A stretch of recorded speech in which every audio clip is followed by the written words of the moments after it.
Hello and welcome to Interpreting India. I'm Srinath Raghavan, and this is a podcast presented by Carnegie India. Every week, we bring to you voices from India and around the world as we unpack the role of technology, the economy, and foreign policy in shaping India's relationship with the world. In the wake of the recent coronavirus outbreak, we are now recording and producing episodes of Interpreting India remotely, so please bear with us if there are any issues with sound quality. On the 7th of April, China announced no new deaths from COVID-19. This comes months after grappling with the virus through a slew of measures to combat it. With a remarkable drop in the number of infections and deaths, COVID hotspots like the city of Wuhan that experienced an extraordinary lockdown are finally opening up. Closer home, in India, the government has ordered an unprecedented 21 days of lockdown, with a possible extension ahead of us. It places severe restriction on the movement of citizens and a strong emphasis on social distancing. Yet, there is palpable concern on how India can better prepare itself in the coming weeks and months to tackle and contain the virus if it spreads aggressively.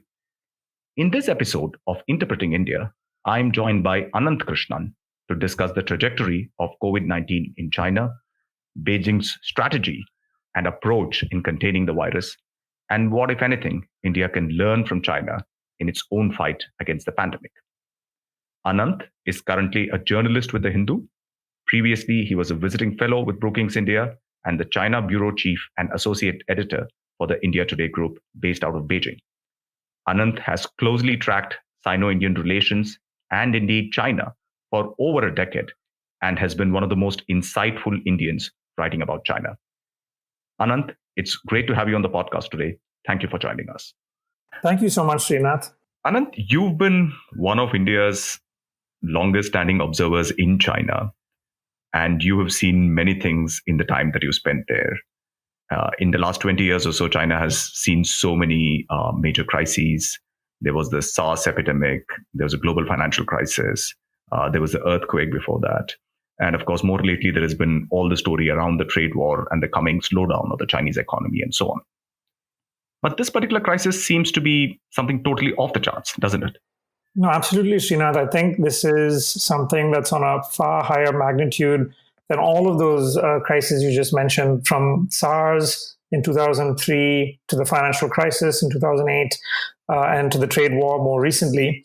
And I thought it was quite interesting. I was just looking at one of the speeches that President Xi Jinping was giving at the party school in Beijing late last year, where he was kind of highlighting the main risks that China was facing. And everyone thought the trade war was this unprecedented challenge that was going to occupy their attention for the next few years. And then this sort of just came out of the blue. I mean, Xi has been warning of black swan events, but this was clearly the mother of all black swan events, I think, that no one expected in Beijing. Now, there has been a lot of talk about why and how China actually did not report the onset of the pandemic and thereby delayed in some ways the global response as well. There's been a lot of name calling. We'll talk about some of the international dimensions of it.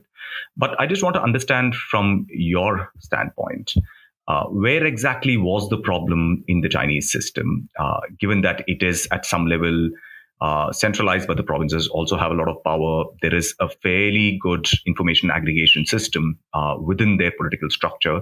So where exactly did things fall through the cracks? Or was it simply an attempt to cover up, as some critics are alleging?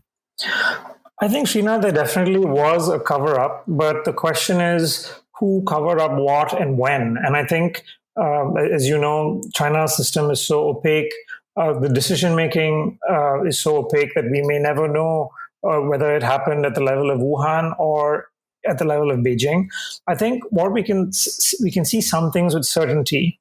The first is that the Wuhan leadership at the municipal level clearly made a huge blunder by playing down this crisis that was happening.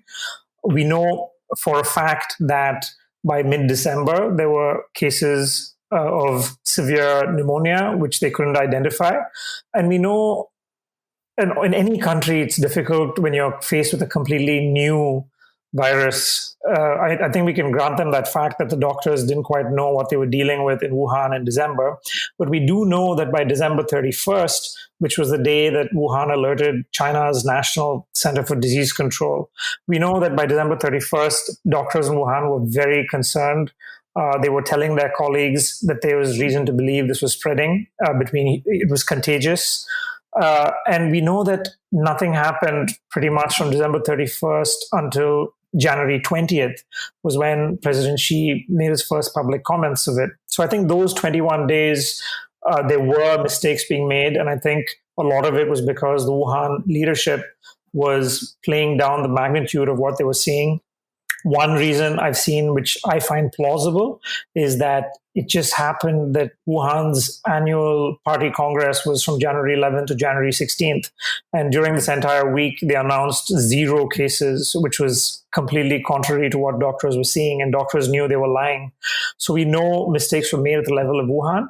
But then I think there are two sides to China's response. There's what happened from December 31st to January 28th, and then what happened after that, which is when you saw that they handled things fairly effectively from the national level.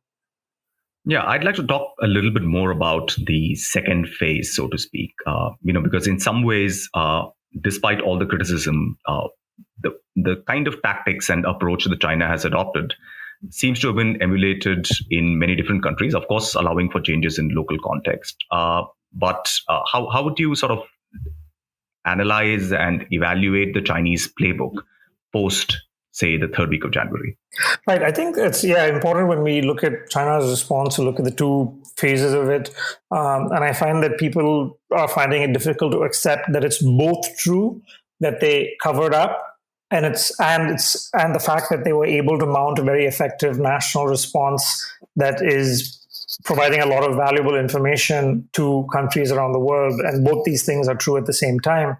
And if you look at the national response, I think obviously the big shock was the locking down of Wuhan and Hubei on January 23rd. I happened to be in Beijing on a holiday. January 11th was when I got there because we had no idea that all this was happening. So on January 20th, I was in Beijing when President Xi's comments were made to the public, and you had China's leading epidemiologist, Zhong Nanshan, who came to state media and said, listen, this is a big deal. We know that it's contagious. And pretty much overnight, there was such a change in Beijing that January 21st onwards, the streets were empty. It kind of helped that it was the middle of the Chinese New Year holiday. So, but the discipline with which people went about their daily lives once they were aware of what was happening was plain for me to see. Everyone was wearing masks. They were following social distancing. The streets were pretty much all empty. And this was only because of the fact that it was highlighted pretty much at every level of the government. This is a huge, serious issue. And we have to, we're in it together. And I think China is now emerging. It's been 2 months of a lockdown. And my sense was that, broadly speaking, the restrictions were really severe on people's lives. But my sense was people were understanding of it because they knew that they were facing something so extraordinary. And the lockdown obviously had severe implications for China, as Wuhan is in the industrial heartland of the country. And Chinese New Year is the time when there is a lot of movement as workers go back to their homes. How was this managed? I'm particularly interested in the context of what is happening in India with the migrant workers during the lockdown. Now, that's a great question. And I think it's, in a way, they were quite fortuitous. I mean, you can't be fortuitous with the pandemic, but the timing really helped in a way, in the sense that because it was Chinese New Year, the migrant workforce of maybe 275 million people, they were all already home. So they didn't have to deal with the situation that we are dealing with of people in cities who have nowhere to go and have to go back home. So what China did was they realized that they couldn't have this huge mass of people come back to work. So the first thing they did was announce that the annual New Year holiday would be extended by 2 weeks. So people would just be fine where they were at home. So what they've since been doing is a very staggered coming out of the lockdown that's still ongoing, where different provinces have been given leeway to decide how much relaxing they can do. I think fairly early on, I think the central leadership said Zhejiang, Guangdong, that are so important for China's economy, could take some steps to restart. And so now we know that around, according to China's government, 100 million people, around one third of that workforce have now left their homes. I was speaking to a couple of people that I know who have factories in South China, and so they were telling me that their labor force still hasn't, as of last week, they've had issues bringing their workers back, only because when workers do come back, they've been forced to go through 14 days of quarantine, and there's lots of checks by the local government. So they haven't really emerged yet from the lockdown, and I think the issue of dealing with people who are coming back, it's playing out very differently in different provinces. So we have to see how that goes. But just to give you a sense of how complete the shutdown was, so all of February, you pretty much had no factories anywhere in China working. And according to the official figures, there was an industrial contraction of 13.5%, which was the highest since 1990. And so, Srinath, if official figures are saying it's minus 13.5, one can only imagine what the situation was. And while all of this workforce was either back home or not working, what exactly did the Chinese government do to ensure their survival, sustenance, and what kinds of economic, financial, fiscal, monetary policies were taken by the government? So again, it's difficult to know nationally what was happening, and my suspicion would be that there would be very different scenarios depending on where you were in China. I think there was we still don't know the extent of what exactly happened in Wuhan and Hubei in January. Because of the lockdown, there were anecdotal reports of resource crunches, of people not having access to resources. And it's frankly a black box. I don't know how bad things got in Wuhan and Hubei. But just from my own understanding of how things have been in big cities, whether Beijing or Shanghai or Guangzhou or elsewhere, like I spoke to someone who went back to their hometown, which is a fairly small town in Heilongjiang province. And they were telling me that the local level party committees, kind of like resident associations, but part of the system in China.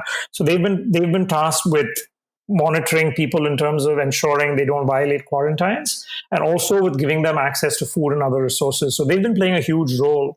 And I think one of the things we really haven't paid attention to is the number of volunteer personnel who've been mobilized over the last 2-3 months. And they've played such a huge job in terms of enforcing quarantines at the local level and ensuring that resources are going to people.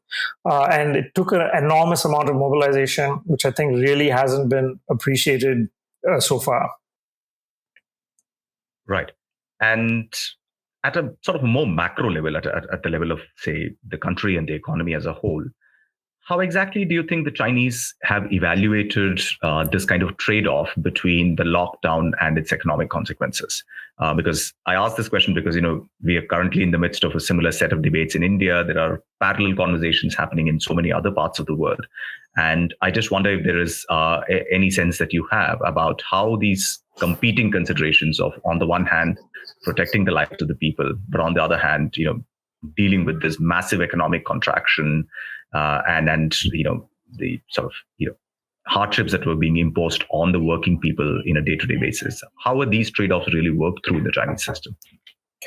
So I think it's really clear that for 2 full months, the Chinese leadership frankly didn't even see this as a trade-off. They saw this as an all-out war to be won, and that there would be no question of relaxing restrictions until they felt it was under control. So I think they came down very strongly on the side of fighting this pandemic before considering restarting the economy. So all of January and February, you pretty much saw complete lockdown. And I think the clearest illustration is the fact that you have this huge migrant labor force, so key to the Chinese economy, all locked up at home. And there was no sense of any compromise when it came to that. So I think we've been seeing them publicly debate this trade-off more recently, I think starting in mid-March and all of the last 1 month. And it has been a debate that's been difficult. And I think it's being played out in different ways depending on where you are. So I would say in the south of China, they're speaking more about the emphasis of getting jobs going, of getting the economy going.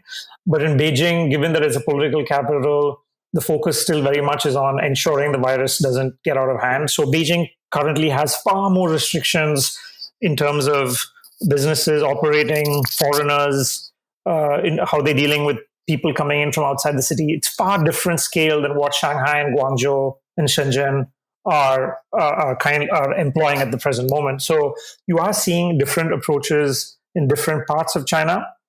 Hubei, of course, is a category of its own, and I think even though officially they're out of the lockdown, there's still a lot of restrictions even within Wuhan of people who still can't leave their apartment blocks. So I think it's a fairly diversified picture. But Srinath, I think I have to say with no uncertainty that for 2 months, there was no debate in China that until we get this under control, we cannot even consider restarting the economy, which is something that people are debating both in India and America and in Europe right now.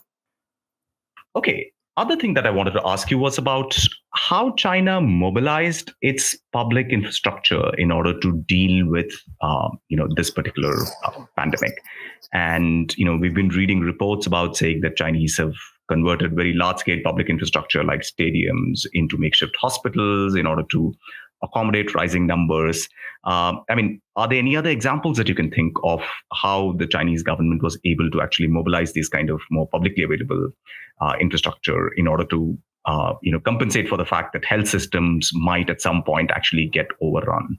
So one thing that they did from early on was anyone who had symptoms or been tested positive for COVID without symptoms, they were not allowed to isolate at home. So from early on, what they did was they created the space to have central quarantines, which was in some cases it was university dormitories, or it was since it was anyway the holiday in China, or it was gymnasiums, or it was even hotels. So all these places were commissioned for central quarantine, and I think it's really important to understand why they did that.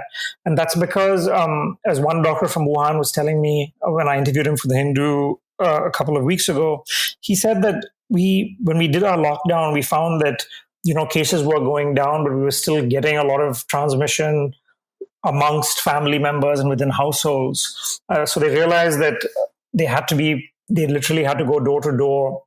We haven't come to that stage in India yet, but they realized that the only way they were going to break the chain of transmission was if they were going to have a system of central quarantine rather than just let people isolate at homes and transmit to their family members. So what they have done was commission a lot of these public infrastructure facilities that they have. And I think that one thing that people could consider, which I've seen America discussing right now, is use hotels that are anyway vacant. And that the Chinese government has been doing that both for people who are traveling. If you move from one city to another, you're put in a hotel for 14 days and checked, and then you're allowed to sort of go back to where you live. And they've been pretty systematic about that.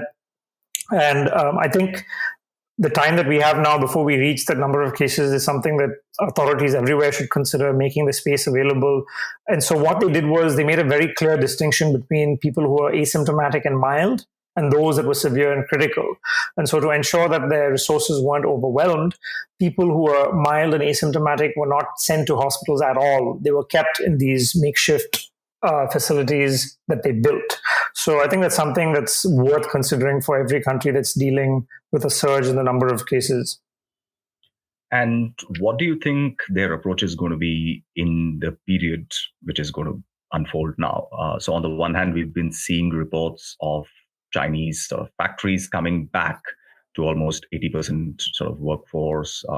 There's been a lot of reportage around the fact that, the economy is slowly getting back into gear.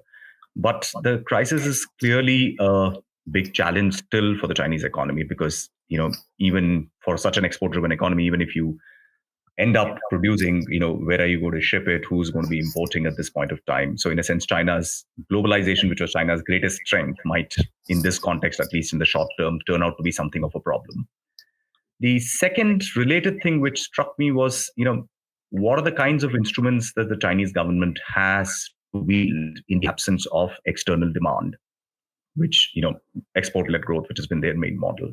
Because the one thing that we had been reading about quite a bit over the last couple of years is that, the old Chinese model of, financing more and more infrastructure construction, etc., has run its course, and that the Chinese banking system is kind of, not looking in very good shape, and that the government really wants to wean back from that. But in the absence of an external sector which China can service, doesn't it look like some of these tried and tested methods might well be the ones that the Chinese government will have to deploy yet again? Right. So I think for your first question, the focus is still very much on keeping the numbers down. And we've had a lot of Chinese public health experts coming out and saying publicly, this is not over. Please don't think the battle is over. Ironically, Srinath, China's state media have been framing this in many ways as a victory for China. But on the other hand, you also have public health experts telling people, do not get complacent. This can come back, especially because people are resuming work. And I think the immediate focus right now is on what they're calling imported cases of people who are coming in from foreign countries and bringing cases in, which is the bulk of reported cases in China right now. So on the one hand, the focus very much right now is on people coming into China and ensuring that the numbers are managed.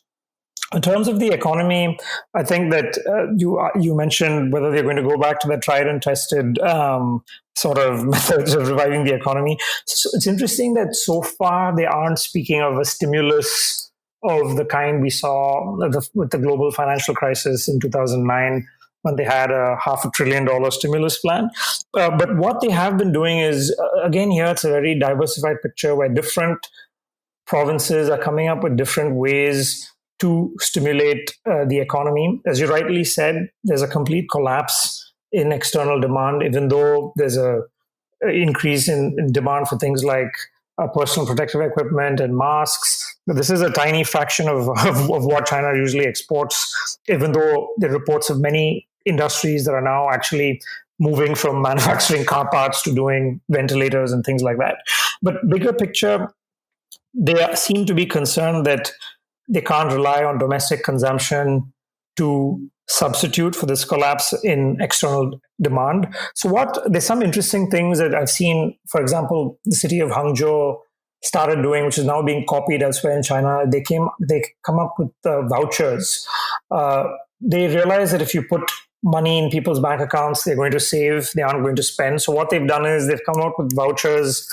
For example, you have 30 days to use this voucher to spend on certain specific items, whether it's groceries, whether it's, different kinds of, whether it's technological goods or whatever, what have you. So this is something that I think other cities in China are now copying, which is give people 30 days, give them vouchers to spend and see if that helps local businesses. So that's an innovative thing they've come up with, which I think we can pay attention to. But so far, they've resisted from speaking about a big kind of stimulus package of the kind that we saw 10 years ago. Right. And are the other parts of the Chinese, what you might think of as the digital economy, the sort of extraordinary retail, online retailing platforms, etc. I mean, how are they faring at this point of time? From what I've been reading, Srinath, again, it seems like a mixed picture. As it is in India, for some companies, they've done really well thanks to the lockdown. For example, streaming, entertainment apps, online education, food delivery. They've done really well because of this crisis.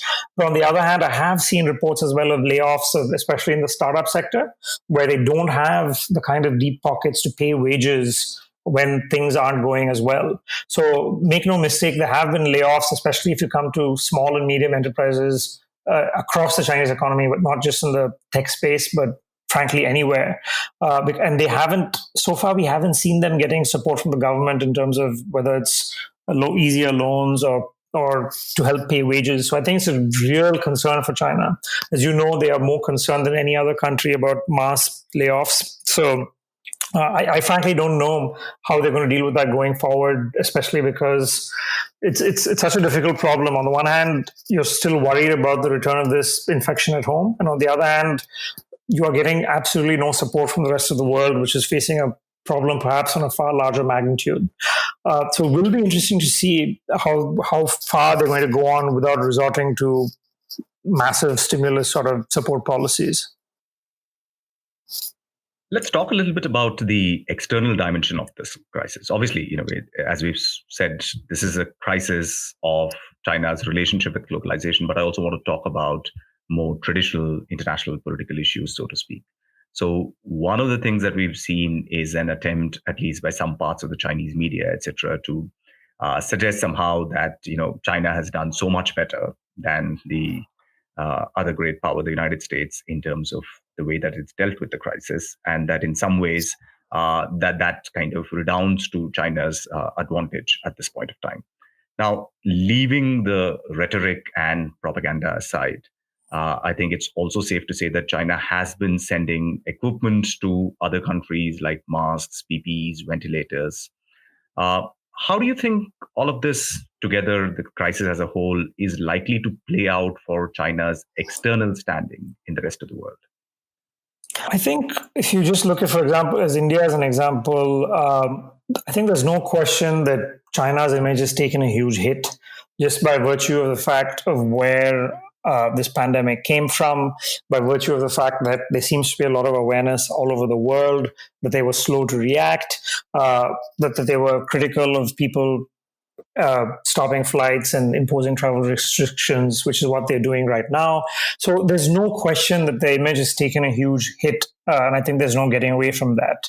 I think, frankly, that's a huge, huge problem for China to deal with, and I don't think the propaganda has helped. I think it's been the focus at home has been to sort of highlight how well China is doing and how badly the rest of the world is doing. And it's been very successful propaganda at home.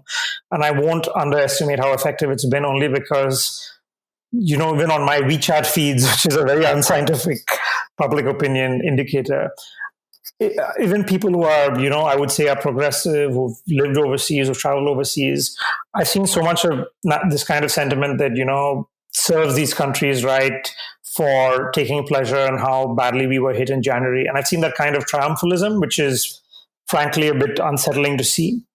But beyond that, I think that, again, I would expect to see a diversified sort of picture where some countries, if you look at our own neighborhood, I'm sure the Chinese support of whether it's ventilators or PPEs or other kind of financial support would probably be welcomed, I'm sure, whether it's in Nepal or Bangladesh or Pakistan or elsewhere. They have been donating to India as well. Last week, I think there were 170,000 PPE coveralls came in from China to India. Whether or not this is going to undo some of the huge damage that the reputation has taken, I do not know, only because I still think there is a sentiment in many parts of the world that, well, you've started this fire, so we can't really give you credit for dousing it. I think that's a sentiment that you would expect to see in many parts of the world. But as long as, I think it also hinges on how the rest of the world emerges out of this. And if you're going to see this prolonged state where countries in the West are struggling to get this under control and China emerges out of it faster, I'm sure you will see a lot of the kind of spin from China saying that this vindicates their model. And that's something that you're going to hear for a long time to come from Beijing.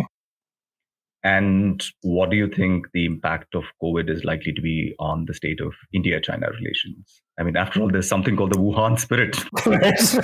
I don't know what's going to happen to the phrase Wuhan spirit going forward.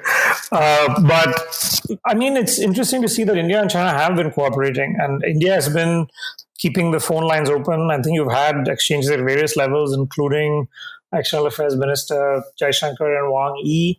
The Chinese have said they've already announced the donation of 170,000 overalls. More are coming from what I've read in the news. They seem to be saying they're going to be exporting a lot more in terms of PPEs, masks, maybe even ventilators to India. In terms of sharing between scientists, frankly, I haven't seen much reported, nowhere on the scale of how closely Chinese scientists and American scientists have been cooperating, despite all the sort of political spats that you've seen between Washington and Beijing. I think one of the striking things that has been happening quietly below the radar is right from January, there's been so much in terms of video conferencing, sharing of information between scientists and epidemiologists in the US and in China. I don't think we have that level of cooperation between India and China. But I think the Indian government has also been careful to not play the blame game, which we've seen from some countries, especially the US. Publicly, I think everything that India has been saying is, well, my sense is this isn't the time to affix blame on any particular country, even though Prime Minister Modi at the G20 virtual summit did make a pointed statement about the WHO needing to adapt to deal with present day challenges. That's as far as we've said in terms of being critical about the handling of the crisis. So I think India is approaching this as something that they can work together with China with, even if the public sentiment in India, I think, is completely different, is on a different page. And do you think there is going to be any wider international cooperation between India and China? I mean, you spoke of G20, which has not been, at least so far, very active in the crisis, but just this morning's Financial Times editorial, and we're recording on the 13th of April, says that the IMF must increase the special drawing rights in order to help emerging market economies see through this crisis. You would have expected in other times that countries like India and China should be at the forefront of issuing these kinds of calls, but there doesn't seem to be that much of cooperation by India and China, or even the other kind of so-called BRICS economies, etc., in the current context, has there? There hasn't, but I would think it is understandable only because, I mean, everyone is so much occupied with their own national crisis at the moment. And it's quite striking that rather than global cooperation, in many ways, it's the opposite, where there's this scramble for very limited resources that are available. Every country is trying to do what it can to ensure that it has access to supplies. I think, frankly, that's one big reason why we are engaging with China and keeping channels open, because at the end of the day, we know that it's very possible that we are going to be needing equipment of various kinds from China. There was an interesting story yesterday saying that one of the shipments that my home state, Tamil Nadu, was expecting from China got diverted to the United States, which in a snapshot kind of gives you a sense of how global cooperation is unfolding, where it's frankly each one for himself. And I guess in some ways it's unavoidable because it's such an unprecedented challenge that countries are dealing with. Their focus has to be first and foremost at home. So in that sense, I think that it's unavoidable, but I take your point. You would think that there was so much more that they could be doing to coordinate, especially when something like this can't be dealt with on a national level, because even if China emerges out of this crisis, at some point of time, they're going to have to open their borders. They've banned foreign travel completely, but when they want to restart the economy, they're going to need investors to come back. They can't get investors to come back unless the rest of the world emerges from this crisis as well. So even though everyone is kind of each man for himself, at the end of the day, we aren't going to get out of this without a more coordinated approach. And I'm sure you're waiting for the Chinese airspace to open up as well so that you can get back to your reporting. Absolutely, though I don't know when that's going to happen, but definitely I'm one of those waiting for that to happen. Ananth, thank you so much for joining us today. It's been great chatting to you about this. Thank you so much, Srinath. It's been a real pleasure.